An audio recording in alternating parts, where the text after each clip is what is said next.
Que s'est-il passé pour la télévision depuis les 168 dernières heures? Bonjour et bienvenue dans votre petite émission du dimanche. Au programme du 306e numéro, on va parler de Catherine Matoche ou encore de Lazara, Dorothée et puis bien sûr le générique.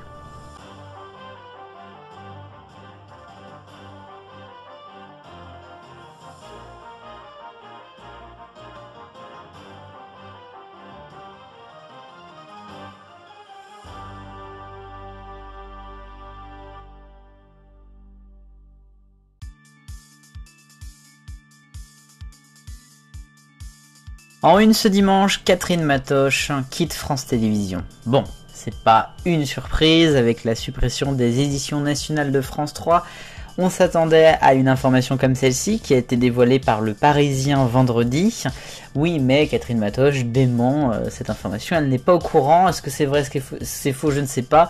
Il y a sûrement des tractations depuis plusieurs semaines en jeu, notamment financières. Mais il en est que Catherine Matoche n'a pas de projet avec France Télévisions pour le moment, pour la suite, et donc vraisemblablement devrait quitter le paquebot d'ici quelques temps.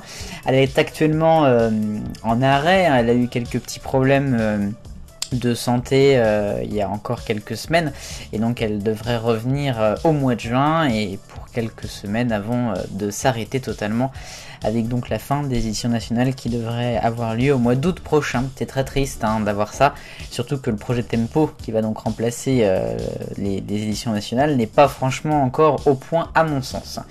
Deuxième information là-dessus d'ailleurs, Carole Gessler présentera la nouvelle émission sur les JO le soir après tout le sport, et ce sera très probablement à partir du 3 juillet selon l'équipe.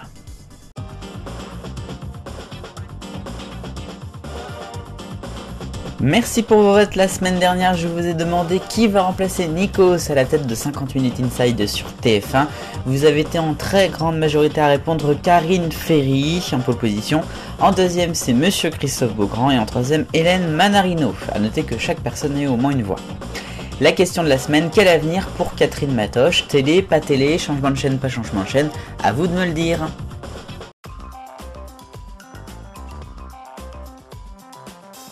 Dans la rayon, on commence avec M6, mais surtout TF1 qui est visé par de nombreuses plaintes de familles ayant participé au tournage du Château de mes rêves pour la 6, et puis surtout la famille nombreuse, la vie en XXL pour la 1, une émission qui est à mi-chemin entre le documentaire, vlog et puis la télé-réalité. C'est justement sur du travail dissimulé avec cette télé-réalité aussi pour les enfants qui sera au cœur de ces plaintes qui n'ont pas encore été déposées mais qui vont l'être très certainement. Deuxième info avec M6 qui a encore un nouveau sous-concept sous le coude. Enfin, je dis nouveau parce que c'est pour le dire, mais c'est pas forcément nouveau. Ça serait très inspiré de la carte au trésor. On a la version junior qui va être diffusée dans quelques jours sur France 4. Et après les hélicoptères, voici les camping-cars. Ce sera donc une version réellement sur route pour une émission qui serait présentée par Monsieur Stéphane Rothenberg. Sans surprise, à suivre donc. Et puis troisième et dernière info, vendredi a été un jour triste puisqu'on a appris la mort de Roland dans Plus belle la vie, Michel Corde, décédé à l'âge de 77 ans. Chez lui, vraisemblablement, il se serait donné la mort. Bon, l'information n'a pas été confirmée au moment où j'enregistre le TV 168, mais ce serait un suicide. Il avait été très marqué par la fin du feuilleton où il a participé de 2004 à 2022. Plus belle la vie, et toutes ses équipes y sont en deuil.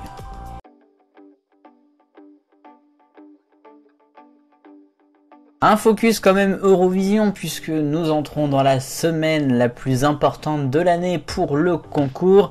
Mardi, jeudi auront lieu les deux demi-finales et puis samedi prochain la grande finale à suivre bien évidemment en direct chez nous en France sur France 2 ou pour les plus passionnés sur le compte YouTube de l'Eurovision où on n'aura pas de commentaires, ce qui sera finalement peut-être mieux. Bref, passons.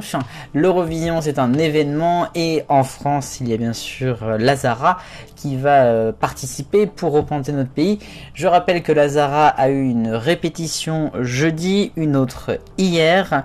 Vous avez quelques images là que je vous propose qui ont été dévoilées. Une prestation assez technique, assez préparée, avec notamment un costume et de la hauteur. On verra si justement elle sera à la hauteur. Lazara pour être dans le podium. Pour l'instant elle est bien placée dans les favoris.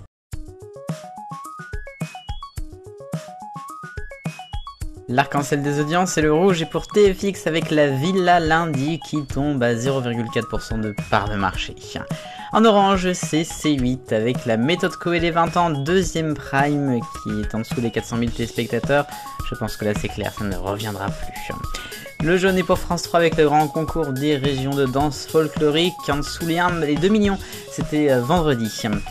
Pour le vert, on reste sur France 3 avec la quotidienne Samedi d'en rire mardi qui a battu un record, 1 100 000, 5,7% de part de marché. Pour le bleu clair, c'est France 2 avec Jarry en terre inconnue au Groenland, 3 700 000, grande hausse, bravo. TF1 s'insère en bleu foncé avec un record pour le 13h, 42,8% de part de marché pour l'édition présentée par Jacques Legros. Et puis France 2 de nouveau en violet avec le match final de la Coupe de France Nantes-Toulouse la semaine dernière, 5 300 000. Les audiences mensuelles pour avril 2023, notez une baisse de TF1 qui était 18%, France 2 un tout petit peu, France 3 en hausse par contre comme M6 et C8 et BFM TV en baisse. Sur la deuxième page, juste à signaler W9 qui est à 2,4%, sinon rien de spécial, c'est juste un jeu de chaises musicales comme d'habitude. A noter ici quand même Gulli en dernière page qui passe sous les 1%, 0,9 pour la chaîne jeunesse, c'est dommage.